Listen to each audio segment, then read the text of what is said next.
In this lecture, I will be talking about the food chains and food webs. So how the primary consumers or the primary producers, they are linked via the food chains. So usually the producers, they utilize the nutrients or the raw materials which are present in the surface of the earth or in water and convert them into complex organic molecules. Now these complex organic molecules, now they are degraded or they are consumed by the primary consumers. So either it could be plants if we talk about the terrestrial system, or it could be small organisms such as phytoplanktons or zooplanktons if we talk about the aquatic system. So now these plants or zooplanktons, they are eaten by small organisms and later they are eaten by large animals. So they could be herbivores or carnivores. So let's see how these organisms, they are connected amongst each other via the food chain or via the food webs. So in an ecosystem, glucose as well as the other organic compounds, they are usually broken down in the presence of oxygen by the process which is called as the aerobic respiration, or at times it is also called as cellular respiration.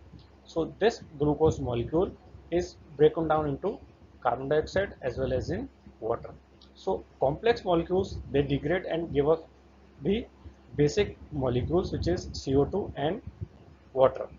Now these carbon dioxide and water, they can be utilized by plants or some photosynthetic bacteria in the presence of light, and again the complex molecules, the sugar molecules, they can be synthesized, giving away the the oxygen molecules.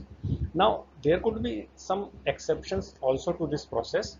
There are some decomposers, they can break down these organic molecules without utilizing oxygen.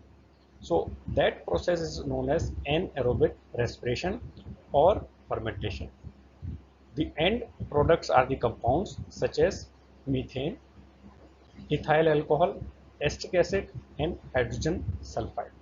So in an ecological system, the matter is usually recycled and there is one-way flow of energy. So the main component of an ecosystem can be energy, chemicals, and organisms. So nutrient cyclic and the flow of energy. So this is usually first from the sun. So sun provides us the solar energy. So that is usually taken up by the plants or trees if we are talking about the terrestrial system. So they are termed as primary producers. Now these producers, they can be either decomposed by different bacteria and fungi, and some of the heat could be liberated or released into the atmosphere in as a low quality heat. Now these primary producers, they can be eaten by consumers, and also at this particular step some of the energy could be liberated in form of low quality heat. Now these consumers, they can either be eaten by large carnivores or they could be decomposed. Now these decomposers, ultimately they also lose heat in the form of energy in the form of low quality heat, and again these decomposers, they break down the complex molecules into chemical nutrients such as carbon dioxide, oxygen, nitrogen, and other basic molecules. So from here one can conclude that each and every step there is loss of energy, the loss of energy in the form of low quality heat. The only thing which can be conserved here is the matter. So the matter remains the same. It is again and again recycled in the ecosystem. So in a food chain or in a ecosystem, there is flow of energy. So we have trophic levels, they are feeding levels for organisms within an ecosystem. So primary producers, they belong to the first trophic level. So the sun, which is providing the solar energy, from there the plants which are producing complex molecules, they are termed as the first trophic level. And now these plants which are eaten by the let's say primary consumers or herbivores, it is called as the second trophic level. Now these consumers, they can be eaten by secondary consumers, and this particular level is known as the third trophic level. Now this secondary consumers, they can be eaten by tertiary consumers, and here we call as the fourth trophic level. And at each and every step, all the producers and the primary, secondary and tertiary consumers, they can be degraded by decomposers and the detritus feeders. So energy flow in a food chain or food web decreases at each and every step. So right from the source to the tertiary consumers, one can see that there is continuous loss of energy at each and every step. However, the dry weight of the organic matter within the organisms of a food chain remains constant. The molecules, the matter, they keep on recycling. And here, each and every step, the dry weight is also known as the biomass. So in simple terms, you can say the energy can be lost in the system. However, the biomass keep on recycling. A food chain is a sequence of organisms. Each of us uses the next or the lower member of the sequence as a food chain. So if you look at this particular example here, which is example of a terrestrial food chain. So here the on the top of the food chain is the quaternary consumer, which is an eagle or a hawk.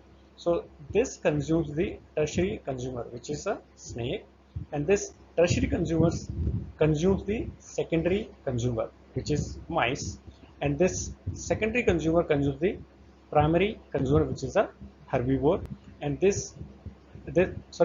is a grasshopper, and this grasshopper consumes a primary producer. And here the organism which is at the top is utilizing the one below one trophic level as a food source. So also in a marine food chain system, the similar thing is happening. The quaternary consumer is consuming as a food source the tertiary consumer. So here maybe we can have this a bigger shark, so which is consuming a bigger fish. Now this bigger fish uses smaller fish as their food source, which are the secondary consumers, and these secondary consumers, they use zooplankton as their primary food, and these zooplankton, they use the primary producer, which is phytoplankton, as their food source. So in a food chain, each organism obtains energy from the one at the level below. So here the trophic level plays a major role. The organism utilizes or eats the organism which are a level lower as compared to their trophic level. So plants are the producers in case of terrestrial food chain, as they create their own food. They utilize the available simple molecules such as carbon dioxide and water in the presence of sunlight to produce complex molecules such as glucose. So animals, they are termed as consumers, as they cannot create their own food. So they must eat plants or other animals to get the energy that they need. So primary producers, they are the organisms capable of producing their own food. They can be photosynthetic. They use light energy. So primary producers, they include algae, phytoplankton, and large plants. So primary producers, they are usually eaten by the primary consumers, which we named as herbivores in case of terrestrial food chain. Now the consumers, they can be of 4 different types. So the organisms or the animals that eat the plants, they are called as herbivores, and those animals, they eat only animals, or let's say these herbivores, they are called as carnivores. And there are other animals which eat both plants and as well as animals, they are omnivores. Now there is a 4th category, which is detritivores. So these are the animals that eat dead material and the organic waste. So these are the organisms which ultimately return the complex molecules which to the environment by degradation into basic molecules such as carbon dioxide and water. Now there are another way to classify the consumers is that they could be primary, secondary or tertiary consumers. So primary consumers, they are usually the herbivores. Secondary consumers, they are carnivores that eat herbivores, and secondary tertiary consumers are the carnivores that eat the carnivores. So we can have quaternity as well. So talking about the components of the food chain. So at the bottom of the food chain we have soil and water, where we have the different nutrients. Now these different nutrients, they can be utilized by the producers. So in case of terrestrial food chain we have plants, and in case of aquatic we have phytoplanktons.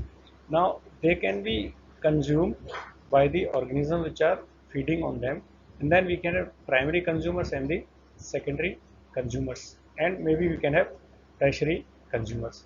So depending on where the trophic level is, they can be classified. Now these primary producers, they can be either consumed as it is, or they can be their dead components, they can be utilized. So if their dead components is utilized, we call them as decomposers. So those decomposers, they are usually bacteria and fungi, and they break down the complex organic matters into again the basic simple nutrients.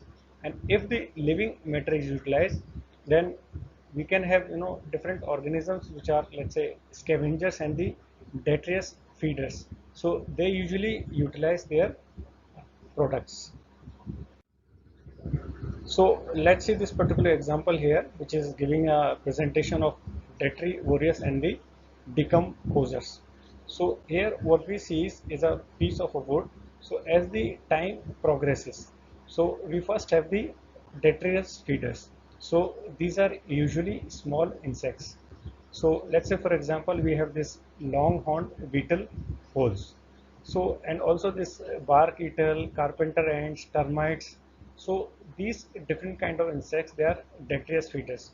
So at this particular time there are organic contents onto this particular. So this plant is still have a lot of organic contents, the complex molecules. Then we have this dry rot fungus, which kind of reduces it into smaller molecules which are still organic molecules, and this wood is reduced into powder form. So now we have again simple organisms like mushrooms, and also we can have some bacteria and fungi. So they degrade, and the molecules which are present in to this particular powdered wood, now they are decomposed into smaller moieties such as carbon dioxide and water, and again the process of nutrient recycling takes place. So this is a typical representation of a simplified aquatic food web, which can be found in the southern hemisphere. So look at the bottom of this particular food web. So here we have phytoplanktons, which are primary producers. Now this phytoplanktons, they can be eaten by two different category of organisms. So this is these zooplanktons, which are herbivores. So they usually utilize this phytoplanktons, or they could be eaten by krills. Now this zooplankton can be eaten by a different variety of organisms. So they can be eaten by squids, they can be eaten by different carnivorous planktons, they can be eaten by the krill as well as. So this krill utilizes two food source. It can eat phytoplanktons as well as it eats the zooplankton. So now let's say we move from this herbivore, this is eaten by squid. Now this squid can again be eaten by a couple of other organisms. So let's say this is usually eaten by a elephant seal.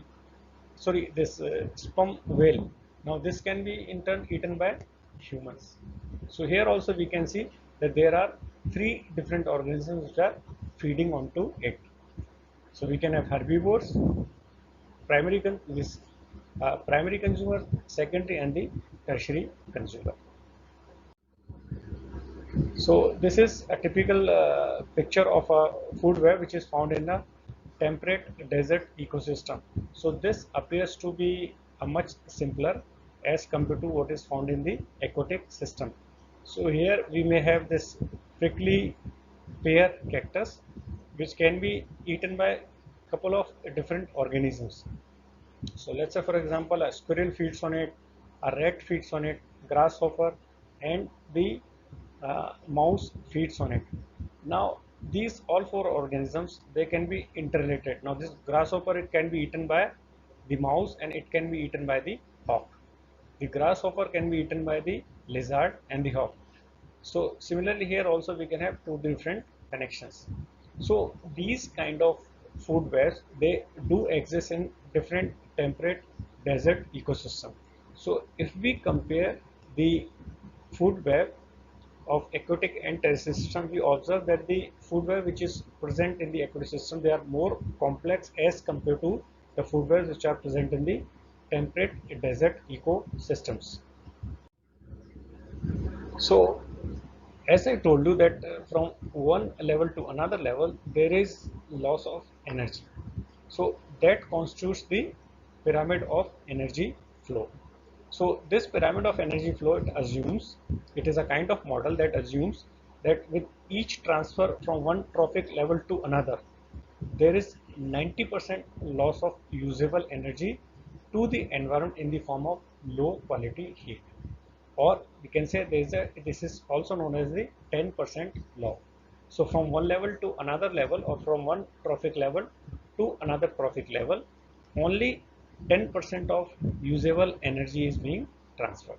So let's say in a typical example here, so we have this producers which are phytoplanktons. So they may have 10,000 kilocalorie of energy. So now from here, if they are consumed by the primary consumers which are zooplanktons. So these zooplanktons only 10,000 kilocalorie of energy will be transferred. So rest of the energy will be dissipated in form of heat. Now from this 1000 of kilocalorie energy to next trophic level only 100 kilocalorie of energy will be transferred. The rest 90% will be lost as heat. So this will be happening in case of secondary consumption. So now from this particular trophic level to another level we have only 10 kilocalories of energy. So the tertiary consumers which are humans they are just getting 10 kilocalories. So at each and every level there is 90% dissipation of energy. So not only from here, if at any of this level if they are eaten by decomposers then also there is loss of energy. So in trophic levels now there is a term which is known as ecological efficiency. So it is the term that it describes the percentage of usable energy transferred as biomass from one trophic level to another, and usually this is from 2 to 40% with average as typically value could be 10%. So the greater the number of trophic levels in a food chain the greater loss of usable energy is there. So if there are only two trophic levels, there is less loss of energy. If there are three or four trophic levels, then definitely the organism which is at the top of the level is getting the least amount of energy. The maximum amount of energy would be dissipated in form of heat. Then comes the another term which is the gross primary productivity. So it is the rate at which an ecosystem produces, so which could be plants or phytoplanktons, they convert solar energy into chemical energy, which is stored in compounds found in their tissue. So it is usually measured in terms of energy production per unit area over a given time period. So the units could be kilocalorie per meter square per year. So now there is another term which is the net primary productivity.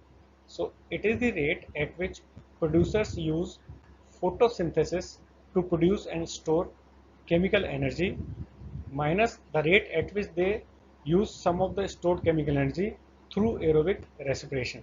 So it means it is the total amount of energy which is being stored in the plants, and the amount which is utilized by for their maintenance is subtracted from the one which is produced.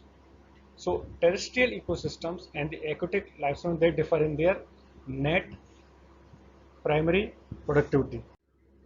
So this is a kind of representation where the estimated annual average net primary productivity is given. So if we look at this particular graph here, at the top we have swamps and marshes. So they produce the maximum amount of net primary productivity, and it decreases to the desert shrub and the plants which are in the extreme desert conditions. And if you look at the aquatic ecosystem, so the plants or which are having in the estuaries, they produce the maximum net primary productivity, and those which are in the open ocean, they have the least. So in a way we can say, so those plants which are having access to nutrient rich and their biomass is quite high, they have the more net primary productivity.